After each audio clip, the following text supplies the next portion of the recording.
మెదక్ జిల్లా వెల్దుర్తి మండలం కుక్కనూరు గ్రామంలో దారుణం చోటు చేసుకుంది. శుక్రవారం గుర్తు తెలియని దొంగలు ఇంటి ముందు పార్క్ చేసిన 4 ద్విచక్ర వాహనాలకు నిప్పు పెట్టారు. గ్రామానికి చెందిన కొన్యాల నరసింహులు, భానుప్రసాద్, తలారి భిక్షపతి, పోతుల యాదగిరి అనే వ్యక్తులకు చెందిన వాహనాలకు నిప్పు పెట్టారు. 2 ద్విచక్ర వాహనాలు పాక్షికంగా ధ్వంసం కాగా 2 పూర్తిగా దగ్ధమయ్యాయి. బాధితుల ఫిర్యాదుతో పోలీసులు ఘటనా స్థలాన్ని చేరుకుని విచారణ చేపట్టారు. గతంలో ఇలాంటి సంఘటనలు వెలుగులోకి రావడంతో స్థానికులు భయాందోళనకు గురవుతున్నారు.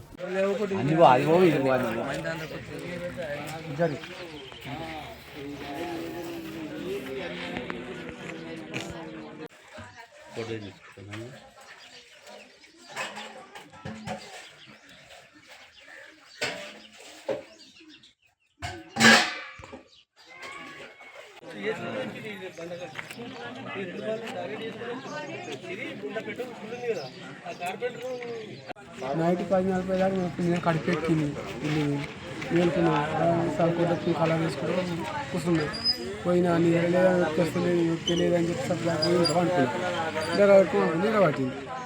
అందరూ వాటికెళ్ళి మొత్తుకుని నరసింహ పిలుచుకుంటూ వస్తారు. అప్పుడు లేచి చూసేవాళ్ళకెళ్ళి మంట ఇంట్లో ఉసుకెళ్తా ఊరు పూర్లు వచ్చి అవి వెళ్తూ ఆ మోటార్ వేసి నీళ్ళు పట్టి తెగింది.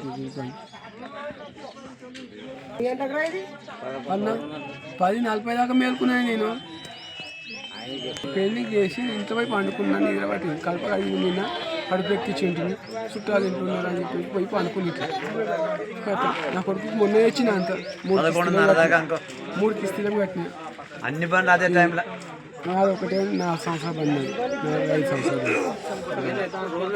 మళ్ళీ నేను ఎప్పుడు నీటి ఉంచుకుంటే బండి కొత్త బండి ఉంచుకుంటాను.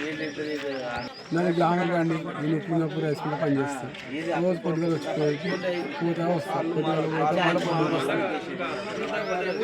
ఇదేమో నా కొడుకు నేనే తీసుకొచ్చింది. అంత 3 కిస్తీలు 4 కిస్తీలు కట్టిన యాక్టివ్ పడుకున్నాము. మా కొడుకు ఇంట్లో మమ్మీ మంటలు వస్తున్నట్టు ఏదో కమురు వాసన వస్తుంది, పటపట అంటుందని మా చిన్నబాబు చెప్పింది. చెప్పగానే బయటకు వచ్చేసేసరికి బండి తలిగింది. లేవు అని ఈయన వచ్చి నేను మా ఆయన వచ్చి బండి తలిగిపోతుంది లేవు అంటే ఆయన వచ్చి లేచి ఆరిపెట్టకల్లా ఇక ఆరిపేసుకున్నాము. అందరిని పిలిచినాము, అందరు వచ్చిర్రు. ఆయన సీసీ కెమెరా ఆయనని పిలిచినాము. అన్న జర చూడు సీసీ కెమెరా చెక్ చేయని చెప్పినాము. 11-13 నిమిషాలకు మేము చూసినాం.